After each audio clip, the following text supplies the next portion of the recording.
प्रिय आत्मन, सहज योग में आज तुलसी साहब का एक पद लेने जा रहे हैं। तुलसी साहब का जन्म 1763 ईस्वी में हुआ और 1843 ईस्वी तक उत्तर प्रदेश की धरती पर तुलसी साहब अपना गीत गुनगुनाते रहे। कहते हैं तुलसी साहब, सज के सूरती अड़ी गैब घर। एक एक शब्द बहुमूल्य है साधना के लिए। कहते हैं अपनी सुरति को साधो, अपनी सुरति को इधर उधर जो दौड़ रही है चेतना, उस चेतना का श्रृंगार करो।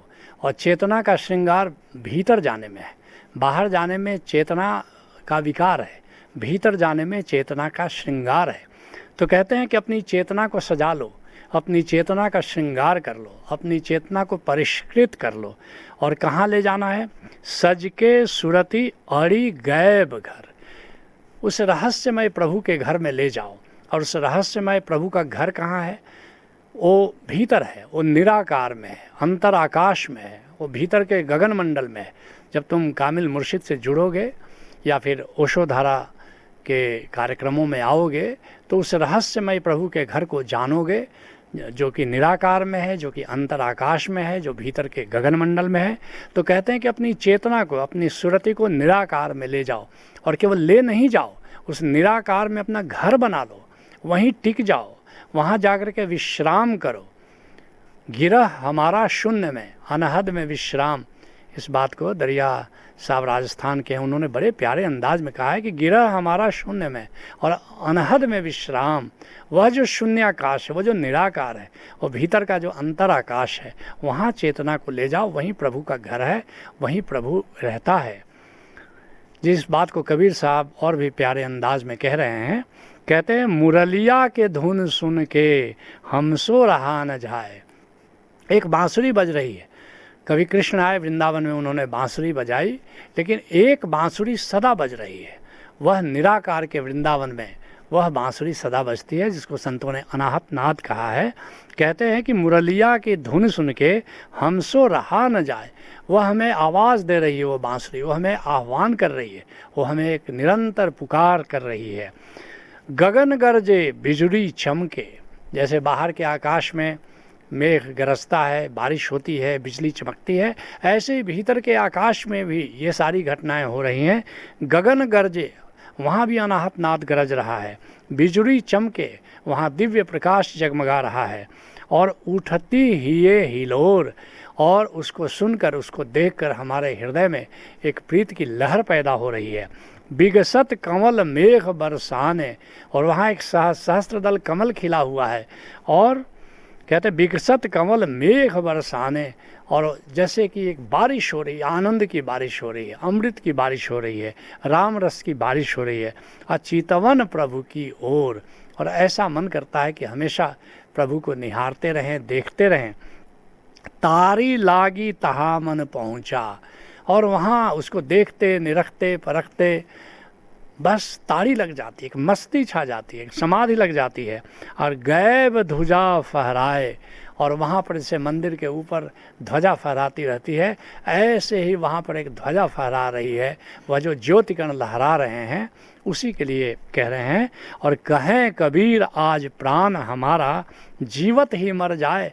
कहते आज तो लगता है कि बिल्कुल मर जाएंगे, जीते जी मर जाएंगे। और जब संत कहता है जीते जी मरना, उसका अर्थ समाधि होती है। बाहर के प्रति मर जाना, भीतर के प्रति जी जाना, बाहर के प्रति सो जाना, भीतर के प्रति जग जाना। कहते हैं तुलसी साहब, नगर नयन सुख चैन चौहटे, थिरकर इस संभल चढ़ी। साधना का बड़ा गहरा सूत्र दे रहे हैं। कहते हैं वो जो नगर है वहाँ, वो अमरपुर उस नगर का नाम है। यह जो निराकार है, इसी को संतों ने अनेक नामों से पुकारा है। इस निराकार को ही तुलसी साहब कह रहे हैं वो नगर, वह अमरपुर का जो नगर है। नैन सुख, कहते हैं उस नगर को की क्या शोभा है, उसको देखते हुए आँखों को बड़ा सुख मिल रहा है, बड़ा चैन मिल रहा है। और चौहटे, जैसे नगर में चौहट्टा होता है, चौराहा होता है, ऐसे ही कह रहे हैं वो उस निराकार में चौराहा है। क्या चीज़ का चौराहा है? साक्षी का, ध्यान का, समाधि का, सुमिरन का। ये चार मार्ग हैं और चारों का चौहटा, चारों का वह जो चौराहा है वहाँ पर। और थिरकर संभल चढ़ी, कहते कि वहाँ पर चंचलता नहीं चलेगी, स्थिर हो जाओ, विश्रामपूर्ण हो जाओ, ठहरो वहाँ, स्थित प्रज्ञ हो जाओ, कूटस्थ हो जाओ और फिर गगन मंडल के आकाश में उड़ान भरो। जिसके लिए जगजीवन साहब कहते हैं, झमक चढ़ी जाऊं अटरियारी, कहते बड़े उमंग से उस अटारी पर, उस महल के ऊपर, महल की सीढ़ियों पर मैं चढ़ जा रहा हूँ। और ए सखी पूछो साईं के ही अनुहरियारी, अपने गुरु से मैं पूछता हूँ कि वही तो बताएगा कि वो हमारा जो प्रियतम है उसका रूप क्या है, उसका रंग क्या है। सो मैं चाहूँ रहूँ ते ही संग ही, उसे ही मैं चाहता हूँ और उसी से मेरी प्रीत लग गई है और इच्छा होती है कि हमेशा उसी के संग रहें, उसी के साथ रहें। और निरख ही जाऊँ बली हरियारी, और उसको लगातार निहारने का मन करता है, देखने का मन करता है और बार बार उस पर बलिहारी जाने का मन करता है। निरखत रहूं पलक नहीं लाऊं, एक पल भी वहाँ से चेतना हटाने का दिल नहीं करता, लगता है कि हमेशा उसको निरखते रहें, देखते रहें। और सूतों सत्य से जरियारी, और समाधि में सो जाएं वहाँ पर जाकर, वो सत्य की सेज जो है, वो निराकार की सेज जो है, वहाँ अपने प्रियतम के साथ वहाँ सो रहें, विश्राम में चले जाएं। कहते हैं तुलसी साहब, दीपक तत्त तेल बिन बाती, बहुत सुंदर कह रहे हैं। वो जो आलोक तत्व है इसी को संतों ने दीपक तत्व भी कहा है। और कहा कि वहाँ पर बिना तेल बिना बाती एक दीपक जल रहा है, एक रोशनी फैली हुई है, एक उजास फैला हुआ है। जिसके लिए पलटू साहब कहते हैं, दीपक बारा नाम का, वह नाम का दीपक जल रहा है, ओंकार का दीपक जल रहा है। और महल भया उजियार, वह जो दिव्य आलोक है, परमात्मा का प्रकाश है, उसके लिए कह रहे हैं कि उससे वो जो निराकार का महल है जगमगा रहा है। बिन बाती बिन तेल जुगति सो, बिन दीपक उजियार, कहते हैं कि उस दीपक में कोई बाती नहीं है, कोई तेल नहीं है, बस केवल एक विधि, एक जुगत जो गुरु ने दिया है, उस जुगत से उसको तुम देख सकते हो और वहाँ पर उजाला फैला हुआ है। कहते हैं तुलसी साहब, दीपक तत्त तेल बिन बाती आ जगमग ज्योति बरी, बिना तेल के बिना बाती के दीपक जल रहा है और जगमग ज्योति लहरा रही है। ये वही दिव्य आलोक है, वही परमात्मा का आलोक है जो वहाँ पर छाया हुआ है।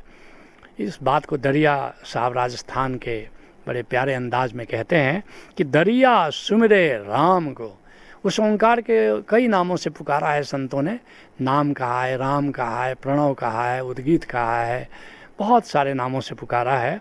तो दरिया सुमिरे राम को, दरिया साहब कहते हैं कि उस राम को, उस ओंकार की याद में मैं जीता हूँ, उसके सुमिरन में जीता हूँ। और सहज तिमिर का नाश, और जैसे ही मैं उसको निहारना शुरू करता हूँ वैसे ही वहाँ का अंधेरा छट जाता है। और घट भीतर होए चांदना और परम ज्योत परगास, उस घट के भीतर, घटाकाश के भीतर जैसे एक चांदनी फैली हुई है और परम ज्योति प्रकाश, और वह जो चांदनी क्या है, वह परमात्मा का प्रकाश है, वो तो परम ज्योति है, वह तो परम उजाला है, वो सामान्य उजाला नहीं है। कहते हैं तुलसी साहब, अजर उजार पार लखी सूरत, और वह जो उजाला है वो अजर है, उस पर काल का प्रभाव नहीं पड़ता, उस पर जवानी बुढ़ापा ऐसा नहीं कि वो परिवर्तनशील है, वह तो काल के पार, वह तो उम्र के प्रभाव से भी परे, अजर उजार पार लखी सूरत, ऐसे चिर यौवन शाश्वत ज्योति को, शाश्वत उजाले को मैं निहारता रहता हूँ।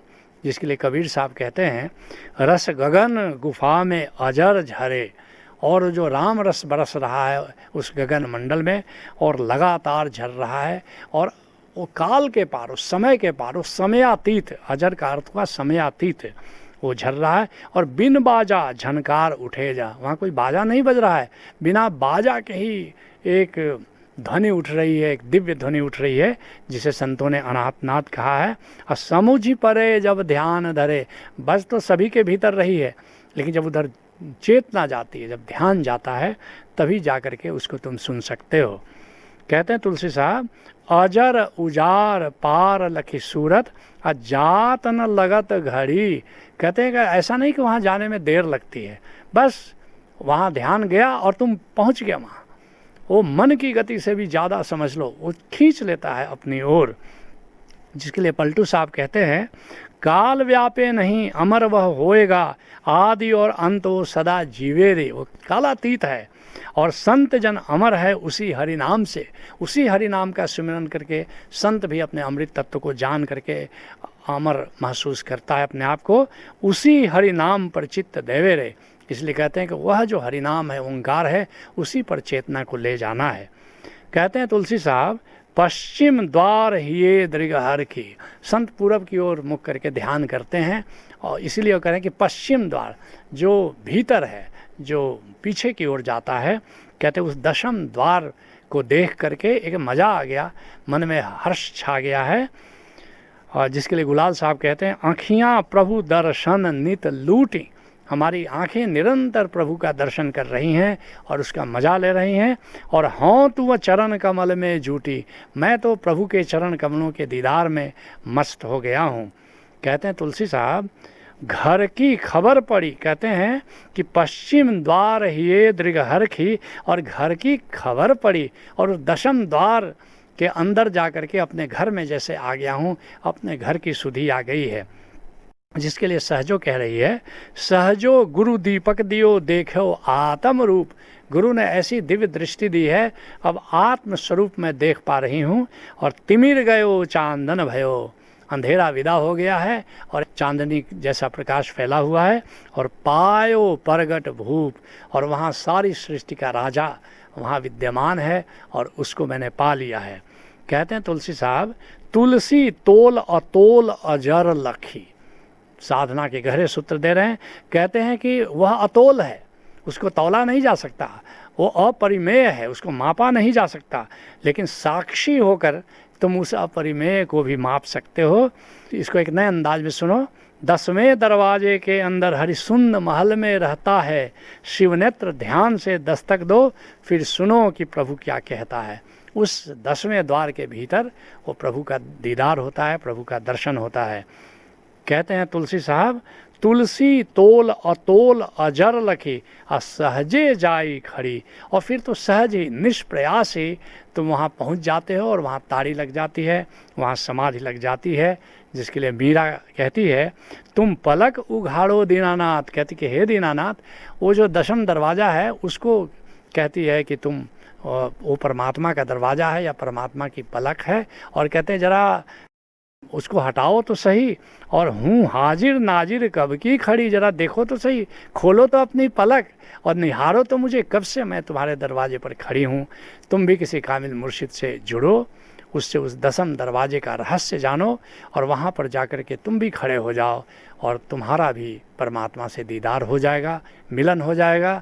यही सहज योग है।